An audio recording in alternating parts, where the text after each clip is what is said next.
comigo. Deve ser um gafanhoto que está preso entre as palhas novas. Agora, acomode-se e vá dormir. Mamãe, não posso dormir com essa criatura pulando ao meu redor. Helabrana pegou uma lamparina e subiu até o sótão para que a luz pudesse alumiar a cama do seu filho. Abrindo um dos lados do colchão, Billy procurou entre as palhas até que encontrou o desagradável gafanhoto. Então ele o deixou sair, colocando-o atrás de uma rachadura que havia no forro, não muito bem rejuntado. Mais tarde, Helabrana riu disfarçadamente, contando a Charles sobre o incidente. No entanto, ela não lhe contou sobre sua preocupação concernente a Billy. O menino tinha estado irritado ultimamente e o alimento não estava fazendo bem a ele. Mais do que uma vez no mês anterior, ele havia reclamado de mal-estar estomacal, arrotando azedo após o jantar. Ele estava nervoso porque não começara logo a frequentar a escola. Ou havia alguma coisa o perturbado? Teria isso alguma coisa a ver com o fato de seu pai beber? Em setembro, Billy e Edward entraram para a escola. Billy estava com 7 anos e meio, embora fosse 11 meses mais velho que seu irmão Edward. No tamanho, ele poderia passar por gêmeos. Edward era mais baixo. Billy não tinha roupa para ir à escola. Durante o verão, ele tinha andado descalço e sem camisa, usando o macacão todo remendado. A família não tinha condições de comprar roupas novas. Então, Helabrana as improvisava. Ela pegou um casaco que Charles tinha usado no dia do casamento, o cortou e o costurou fazendo calças dele. Charles veio para casa com umas meias brancas e um par de tênis usado que mal servia, e com isso completou o vestuário de Billy. Quando Helabrana terminou de vesti-lo para sua nova aventura, ela disse: "Pronto, agora vamos dar uma olhada em você." Ela afastou-se para ver sua aparência. Billy deu uma olhada para trás para ver aquelas calças feitas em casa e para o seu tênis de segunda mão, com seu espesso cabelo até o pescoço. Ela sorriu, sabendo que tinha feito o melhor que podia com o que tinha. Infelizmente, seu filho mais velho teria que ir à escola sem camisa. Então, em uma fria manhã de setembro de 1916, Billy e Eduardo caminharam com dificuldade, descendo pela costa do rio até a escola Utkapique, que era uma típica escola rural de uma única sala, localizada entre as colinas com vista para o rio Ohio. A senhora Temple seria professora dele por muitos anos. Ela lecionava para as 8 séries, com estudantes de idade que variava de 6 a 15 anos. Na nova escola, Billy aprendeu mais do que as 3 R's: Reading, Writing e Arithmetic. Leitura, escrita e aritmética. De repente, sua visão do mundo expandiu. Enquanto estava na sala de aula, ele tinha tempo para comparar a si mesmo com as outras crianças. Ele ficou espantado com as diferenças. Esses meninos e meninas eram do campo como ele, porém, a maioria deles vestiam roupas boas, sapatos apropriados, e todos eles estavam usando camisas. Para o almoço, as outras crianças comiam sanduíches e levava pãezinhos doces ou bolo para a sobremesa. Billy comia feijão e há alguns dias ele não comia coisa alguma. Ele começou a perceber que sua família era pobre. Desde o princípio, Billy foi marcado como intruso pelos meninos mais velhos. Eles o chamavam de biscoito de milho e gozavam dele por causa do seu modo engraçado de falar, com sotaque caipira, típico do povo das colinas de Kentucky. E eles riam dele pelo parecer esfarrapado. Poucas semanas após as aulas começarem, Billy e alguns outros meninos de sua idade decidiram passar uma tarde pescando no lago Gelo, na parte de trás da cabana dos Branas.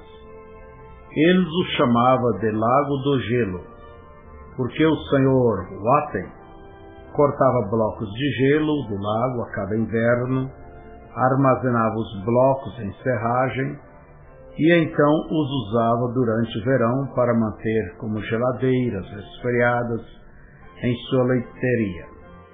Billy estava entusiasmado porque esses meninos o incluía em seus planos.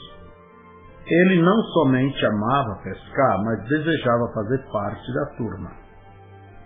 Depois da aula, Billy correu para casa, ansioso para pegar sua vara de pescar, feita em casa, que ficava no sótão.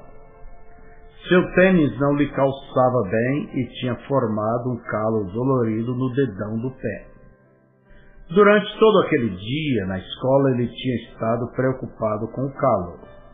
Cada vez que movia o pé, o calo doía tanto que ele não podia prestar atenção na lição.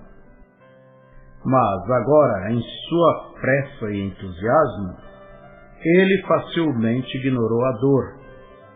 Entrou rápido na cabana e tinha apenas colocado o pé no degrau da escada, feita de madeira nova, quando sentiu uma mão forte segurar seu ombro. Seu pai o fez dar meia volta. — Billy, tenho um importante trabalho para você fazer esta tarde. Quero que você carregue água até o alambique para mim. O coração e membros de Billy ficaram petrificados. — Mas, papai, eu ia pescar com meus amigos esta tarde. — Você pode pescar amanhã. Estou ajeitando as coisas às escondidas para fazer uma grande quantidade de uísque esta noite. Tenho que conseguir água suficiente no barracão para manter aquelas serpentinas refrigeradas. Você tem idade suficiente para trabalhar e necessito de tua ajuda.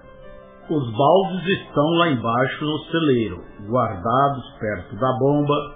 Agora vá lá e troque sua roupa. Estarei lá atrás do barracão ajeitando o destilador. Vagarosamente, Billy começou a subir a escada, virando a cabeça para que seu pai não visse suas lágrimas. E lembre-se, acrescentou Charles, fique calado, não diga nenhuma palavra sobre isto a ninguém. Sim, papai. Embora a proibição nacional não havia sido votada até que então ocorreu, em 1919, certos estados tinham adotado leis anti-bebidas alcoólicas já no início de 1906. Em 1916, Indiana já era um estado em que já vigorava a lei seca. Charles não podia passar seu uísque, já que ele não tinha dinheiro suficiente para comprá-lo no mercado negro. Ele e seu vizinho, o senhor Darbus, fabricava bebida alcoólica destilada no barracão atrás da casa, onde a bebida feita em casa era fervida e fermentada. Após venderem o restante para vizinhos sedentos, embolsaram pequena quantia extra de dinheiro. Eles haviam decidido construiu um segundo alambique. Esta noite eles iam acender as 2 caldeiras e tudo tinha que estar preparado.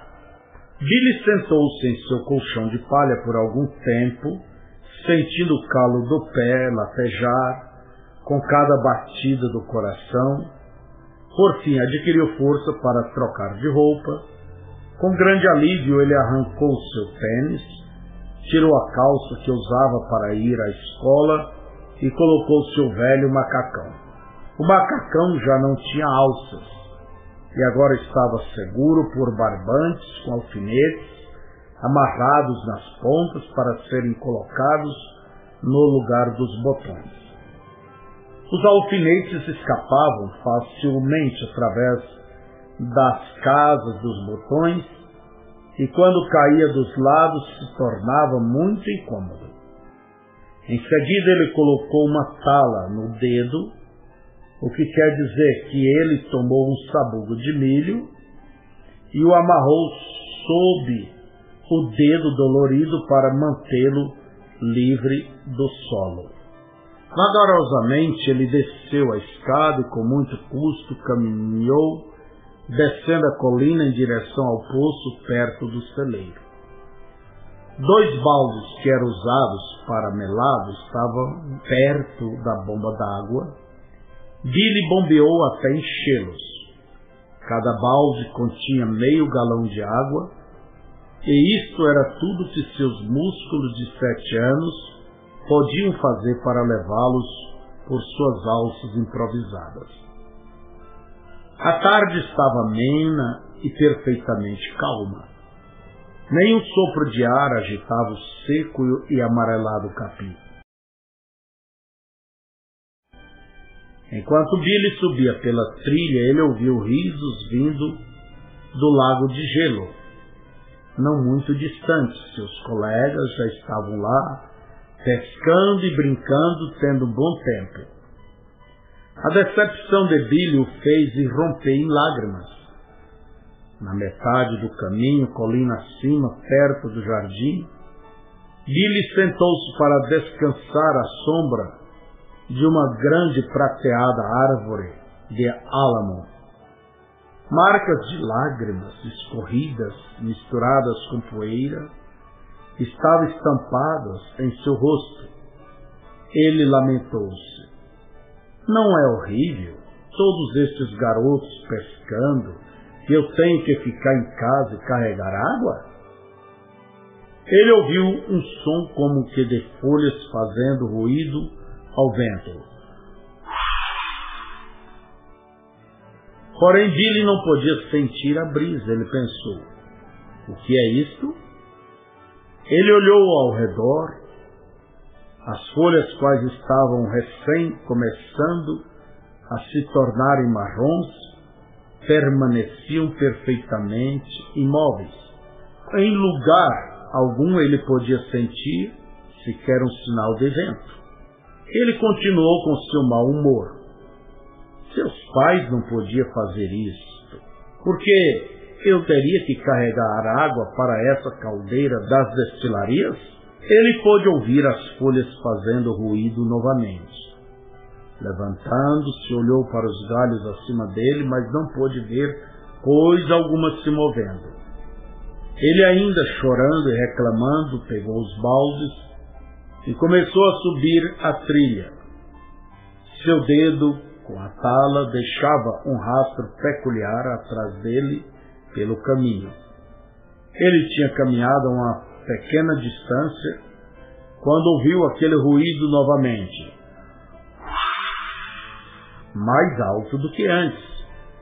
Billy virou-se e desta vez ele viu algo. Um redemoinho agitava os galhos bem no meio do alto da árvore. Aquilo em si mesmo não era peculiar. Redemoinhos eram comuns nas estações do outono. Frequentemente ele tinha visto muitos girando através dos campos, levantando folhas secas e carregando-as por todos os lados. Porém, aqueles torvelinhos estavam sempre viajando por alguns lugares, sempre movendo-se sobre a terra.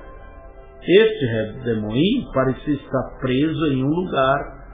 Fascinado, Billy observou as folhas verdes, marrons e amarelas, fazendo ruído e girando. De repente, uma voz estrondou da árvore. Uma profunda e ressonante voz dizendo: nunca bebas, nem fume, nem corrompa seu corpo de forma alguma. Haverá uma obra para você fazer quando fores mais velho. Billy ouviu as palavras tão claramente como se fosse seu pai falando, mas não era a voz do seu pai. Ele nunca tinha ouvido tal terrível voz antes. Largando os baldes, ele correu para casa, gritando com toda a força de seus pulmões. Ela, Brana, o acolheu em seus braços. Billy, o que é isto? Uma cobra te picou? Ela pensou que talvez caminhando ao passar pelo jardim, seu filho tivesse pisado numa cobra coral, uma cobra venenosa daquela região.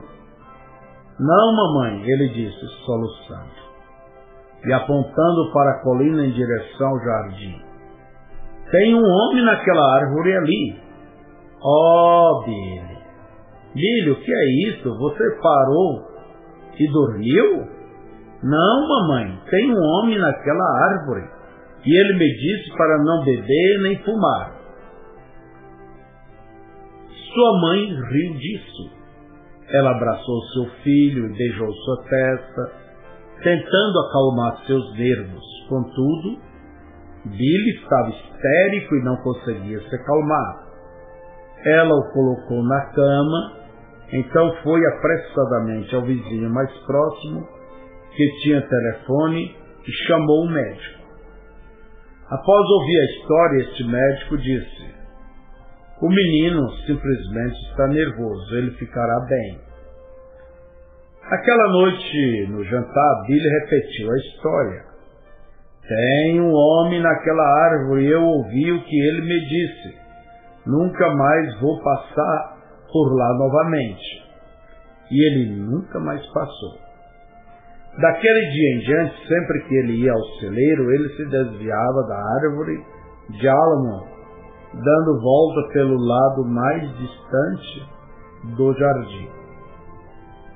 2 semanas mais tarde, Billy e Eduardo estavam em frente à cabana, jogando bolinhas de gude debaixo de uma macieira.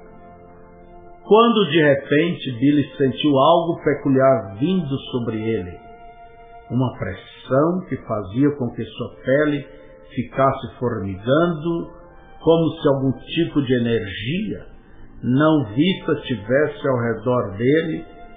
Ele olhou e de alguma maneira o rio Ohio parecia estar mais perto do que antes. Enquanto Billy contemplava o rio em direção a Jeffersonville, o lugar mudou frente aos seus olhos.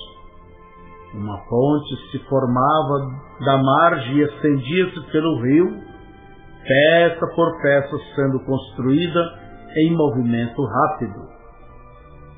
Isto não era como as baixas e planas pontes que eles tinham observado quando havia se mudado para Indiana. Essa ponte parecia enorme, com uma vasta e elevada estrutura de ferro, entrelaçado em forma de arco. Billy nunca tinha visto nada como isto antes. Olhando mais perto, ele notou que havia homens trabalhando no alto da superestrutura. Então ele viu uma parte da ponte romper-se, homens caindo das vigas em câmara lenta. Billy contou-os enquanto caíam. Observando, ele viu que 16 homens caindo desapareceram nas águas escuras. Deixando cair a bolsa de bolinhas de gude, Billy entrou correndo para dentro da casa, gritando incontrolavelmente: Sua mãe fez o melhor que pôde para acalmá-lo. Quando ele finalmente pôde contar sua história, ela disse: Billy, você apenas sonhou com isto. Billy insistiu: Não, mamãe, eu tive um sentimento estranho e então olhei para o rio e realmente eu vi isto. Eu vi isto, mamãe, estou assustado. Charles deu sua opinião. O garoto está apenas nervoso, como o médico disse. Mas sua mãe não tinha certeza. Ela se lembrou do dia, 4 anos antes, quando Billy tinha falado algo sobre um passarinho dizendo-lhe que viveria próximo a New Albany. Foi muito estranho aquilo que veio ser a verdade. Uma ponte sobre o rio, 16 homens morrendo? E se algum dia isso acontecer? Ela anotou o incidente pensando: veremos.